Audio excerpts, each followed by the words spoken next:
Okay, so I have Mr. Sean Big Stuff Kelly here with me today. This is the first time we've actually done an interview with just the two of us. There's been other people with, so it's a pleasure to actually finally interview on your own. You've got your professional debut coming up this weekend on Chaos. How are you? Thanks so much for your time. But how are you? How are you feeling? It's fight week. You're not far away now. Well, when you get to this point, like camp, I'm kind of, I'm a bit tired, but I tell you, I have a good support network. So the missus, she's taking a week off work now, so I can sit up and rest easy for the next week and just prepare for the fight at the weekend. Because normally I'm just run off my feet, see, between the children and getting to the gym twice a day and just trying to juggle life in general, man. It's not easy, hey. It's not easy at all. But like I say, I have a good support network, and from today on, like I say, just gonna sit with my feet up now, do a bit of stretching, maybe a bit of light running, just get ready for the weekend, get ready for the action. Yeah, and that's something people don't actually realize when, like, obviously you're making your professional debut and through your amateur and you see pros like Andrew Spindar still works. He's still manager in Ali. Like people don't realize that there's not a huge amount of money in this, and how hard is it to balance all this, and especially with kids as well, because kids are wild cards. Like it's not the same Especially every mine. day. What was that again, sorry? Yeah. So like, how hard is it to balance it? Like, is it something that you just kind of get used to over time, or is it just like I said with kids? Kids are kind of wild cards. It's not the same every day. So there's something new coming up. How hard is it to balance it? Because people don't see that. They just see you fight. They don't realize you're like everybody else, but you do this as well as working. Like, how hard is that? Well, it's a bit of a paradox because on one hand, I'm running off my feet. My missus has a good career that she has to come up to because it's a decent career, and so between I'm up in the morning, I'm training, and then I have the kids, and then I'm back to training, and it just seems as if all day, every day, I get up at the crack of dawn, I'm running off my feet all day long. I get to my bed late at night, and it's just rinse and repeat. But at the same time, if I didn't have that, like I'm riddled with bloody ADHD as well, and I fear what would my life be like if I didn't have that. Although my structure involves no all gas, no brakes all the time. If I didn't have it, I'd be fucking concerned with what I would be doing with my time. If I didn't have all that in my life, my kids are a blessing. I've recently said, yeah, that's the mean day life. I love and breathe this MMA stuff. I do, I really do. Like, but the meaning day life to me is I was put on this earth. They have children and rear them, and that's it. Like, but the MMA too. Don't get me wrong. I quite enjoy that as well. So it's nice to get out of the house twice a day and trade a bit of leather with some of my muckers. So like I say, it's a paradox.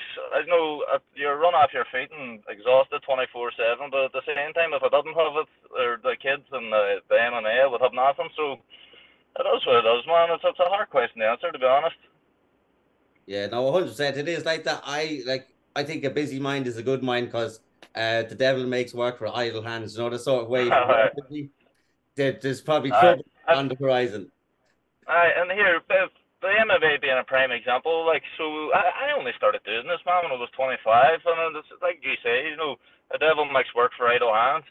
I wasn't up there much harder than being able to, Jesus, I wasn't doing much with my life, I wasn't going nowhere. I got a decent education, and it wasn't serving me any benefit at all, and like I say, I wasn't doing much with my life other than going through the motions, and then when I turned 25, COVID hit, completely uprooted my life, and I just decided then at that time, I was just going to do what I love in life, and what I love doing is, rearing kids and fighting people, and like I said, it's a complete paradox, two polar opposites, but I've found MMA then, and I've just been going full bore at it for the last 4 years, and here, like I say, man, it was only about 2 years ago I was fighting in shin guards, and here I am now.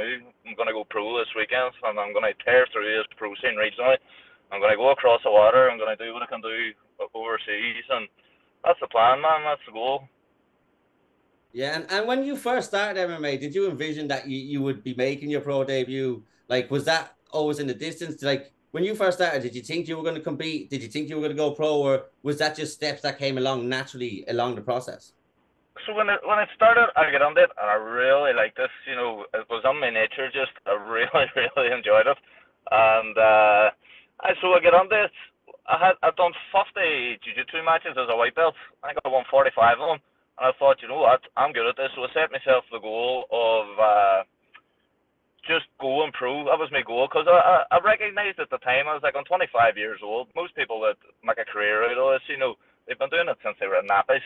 So obviously I was trying to be realistic with my goals, and I thought, you know what, see if I could at least make it that far, go pro and drop a few elbows on somebody's skull, I'd be happy with that there. But like I say, I've devoted my life to it for 4 years, and I've got there already. I feel like I've another lack of years left in the tank, so I've had to reevaluate those goals, and they've since changed. So whereas at the start I would have been happy to just go pro, now I have bigger, better ambitions, and I'm going to see them through. You know, I tend to set targets and smash them and go right past them, and this will be no different. So set myself some more new goals, and I'm going to smash them too. Yeah, no, and like that, I can't wait to see you perform this weekend. I've seen you perform a couple of times live with the pro debut coming up. You talked about elbows there. How's the camp gone? Have you been drilling those elbows, drilling those knees? You look like you're happy to be able to use these extra weapons. Well, the camp, man, the camp wasn't without. You know, it's actually every camp was the same, man. Jesus, I've fought with a torn ACL twice, a torn cornea, a burst eardrum, fucking broken tarsals in my feet, you name it, man. Every camp's the same. Something comes up and you just have to tailor your training around it, and then hopefully be as close to 100% as you can, you know, come fight time. Now it's been a weird to see getting used to the elbows and stuff. I never when I envisioned going pro, I just thought, oh, this is going to be great. I'm going to get to start elbowing boys in the head, and then once I started actually doing it on the gym with the guys, it was like learning a whole new martial art entirely. You know, when they set them up and when to use them and the range for them. And I've also had the accident where I've been in a clinch with guys and they've pulled my elbow pad down and I fucking bleached them with a bare elbow. I've done that a few times as well, unfortunately. So it's interesting. It's just another level to the game, man. I'm glad the experience. Hopefully I'll get to do it this year weekend. You know, against somebody they signed up for it. Some of the guys in the gym probably didn't sign up for me bleaching them with a bare elbow, but here, like I say, purely accidental. I have the pads on, they pull them down in the clinch, and my reaction on that wee pocket of space, because that's what we're learning in the gym. They pull the pad down, and I come over the top, and next thing I know, I'm apologizing. Jesus, I recently put a pad man in the hospital and everything, man. No, these accidents happen, you know. Jesus Christ. So, well, look, they have to realize if they're going to pull your pads down, there's consequences to the actions that you do, and especially in training and in that type of an atmosphere. And obviously, like you said, it's accidental, but these things do happen. With your opponent, obviously, this weekend, we've seen him fight, obviously, on the island before. Have you looked much into him? Have you looked at his what he's good at, what he's bad at? Have you got a game plan? Obviously, I don't want you to give it away, but like, what way do you plan on approaching this, and how do you find him as a competitor? Well, as a competitor, no, his record's bad. Like his record's bad. But I've looked at the guys he's fighting. I think he's like when he fought Brian and he fought another guy in England, and he took a fight against an undefeated young up and coming stud in boxing not long ago. He's a gamer. Like he seems to take the hardest fights, which I can respect on that hand, because that was something that was the same mantra that I followed myself. You know, when I started. Because, like I say, I started lit in the game. I said to my coach, because obviously coaches try to find you easy fights. I said to my coach when I first got onto the amateur scene, I haven't got much time on the clock, so when I fight the absolute best opponents, to bring myself on quicker. No, he's been doing the same and taking his losses, which, is fair enough. Now, what I've witnessed him, I think he fancies himself as a body of boxer. His jiu-jitsu is not going to be up to my standard, but you know what? I'll give him the courtesy of standing and banging with him. I'm not going to fucking dive in there and just double leg him and fucking ragdoll him. He's going to make the trip over here to my hometown and fight me he's going to fight me on my hometown. So I'll like I say, I'll stand there and I'll bang with him. I'll try and make it a fun contest. I'm not going to just fucking drag him to the floor and lie on top of him like I'm trying to ride him like you see some boys do on the scene.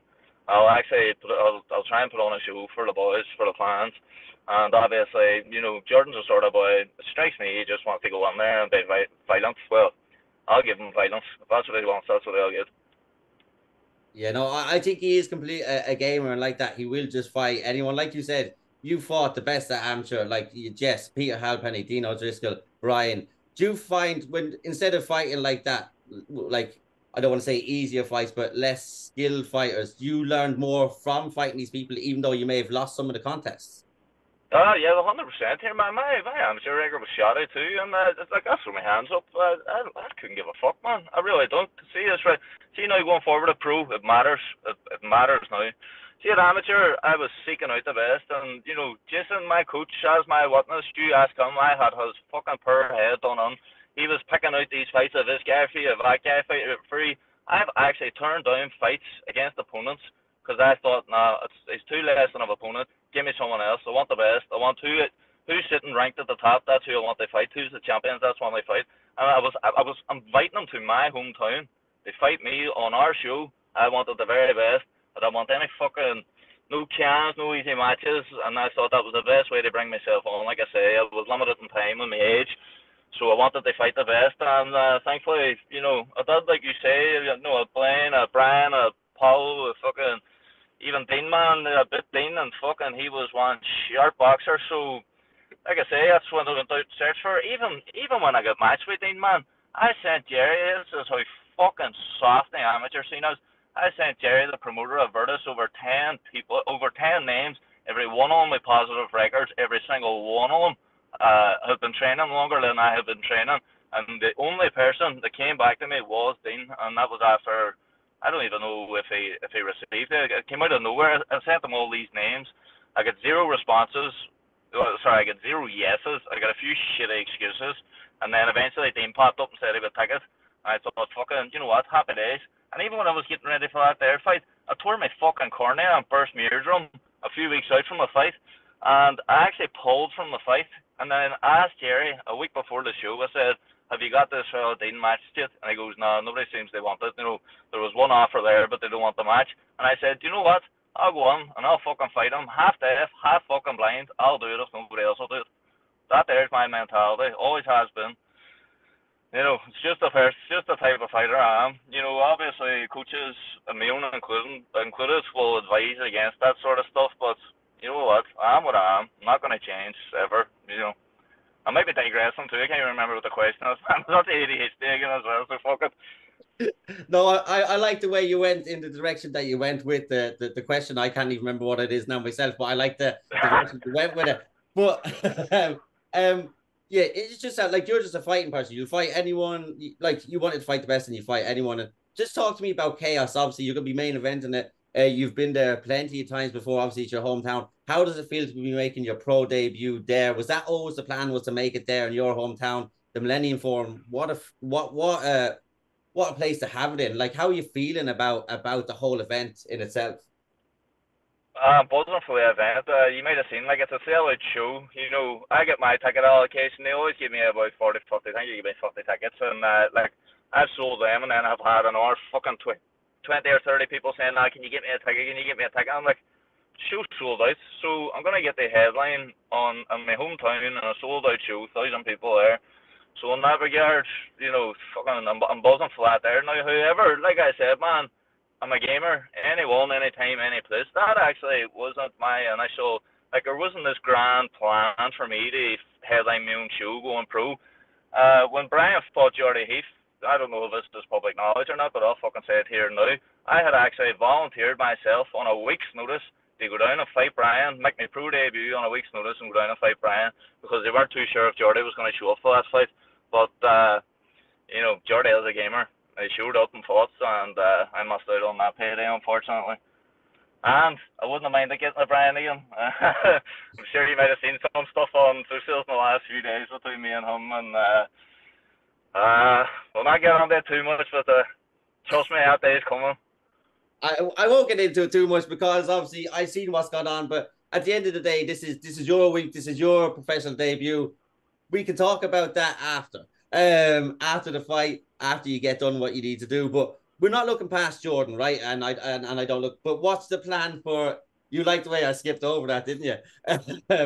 What's the plan for next year? Are you looking to stay as active as you has been at pro? Or Yeah, are you looking to stay active amateur. Fuck man, I've lost count of the amount of fights I took this year. Must be about 6 or 7. I'm not even too sure, man. But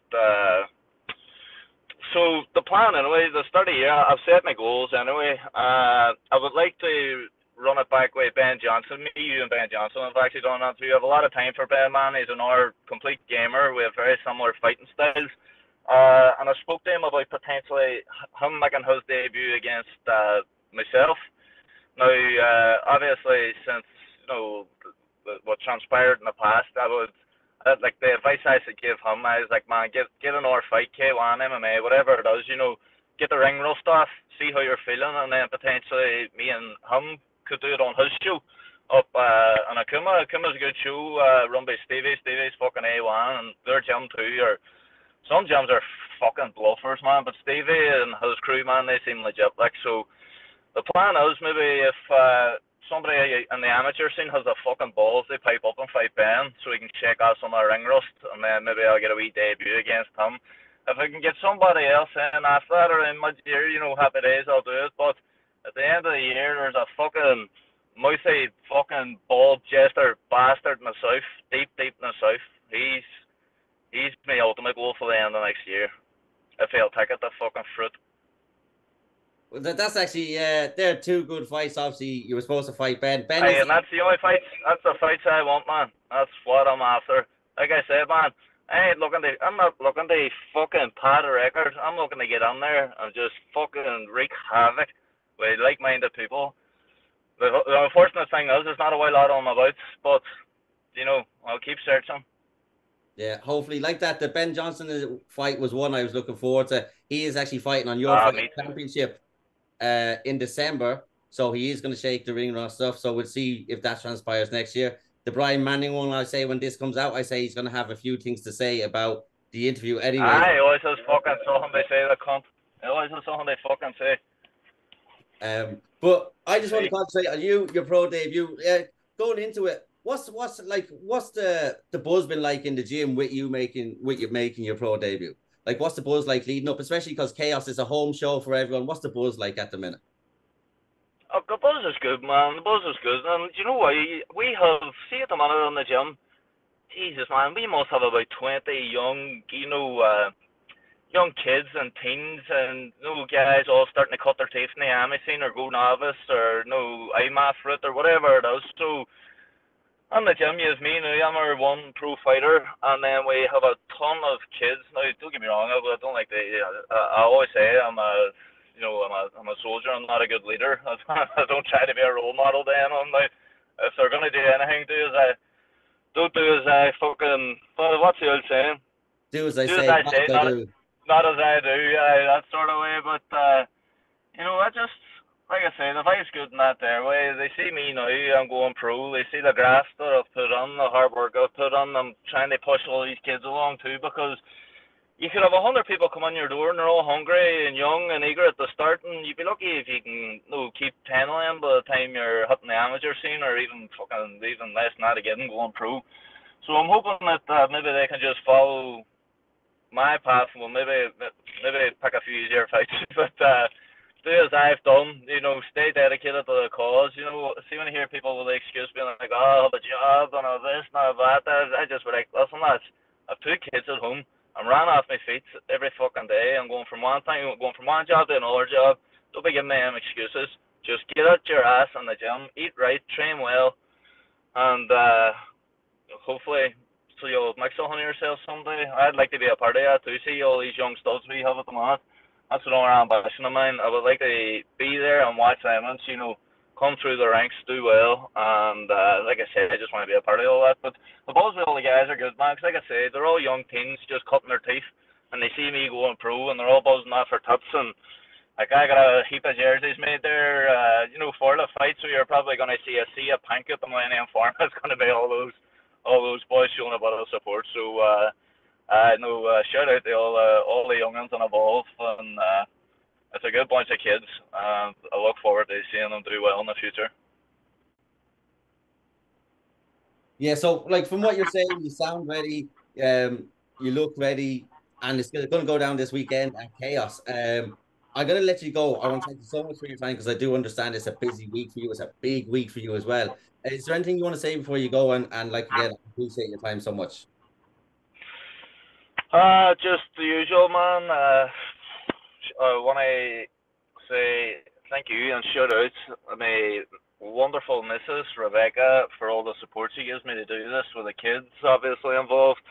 The gyms that have helped me get this year far, which was Team Evolve in Derry, the Rhino gyms in the northwest being Oma, Causeway, Lamavady, and then my K1 gym, West Bank.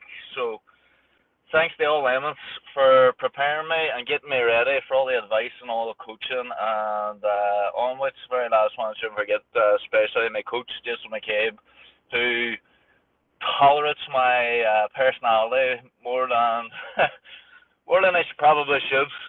Most of our boys would have chucked me by now, but you know what? I tell you, he's hanging on there, so fair play to him. So just looking forward to it. And big Jordy Heath too for having the balls to come over here once again to Ireland and fight. You know, in somebody else's backyard. So fair play to him. Yeah, no, it's gonna be fantastic. I can't wait to see you. I think your personality is one of your better traits, to be honest. I think. Aye, and I don't need to fucking dress up in a clown costume. I literally do it. I'm who I am. I'm not some fucking fake wearing a mask. 100%, 100%. Anyways, thank you so much and have a good evening. And I will see you on Saturday. I will 100% be there. I get a lift. I'm not going to miss any buses this time. Okay. Oh, good man. I'll see you, Andy. Perfect. Thank you.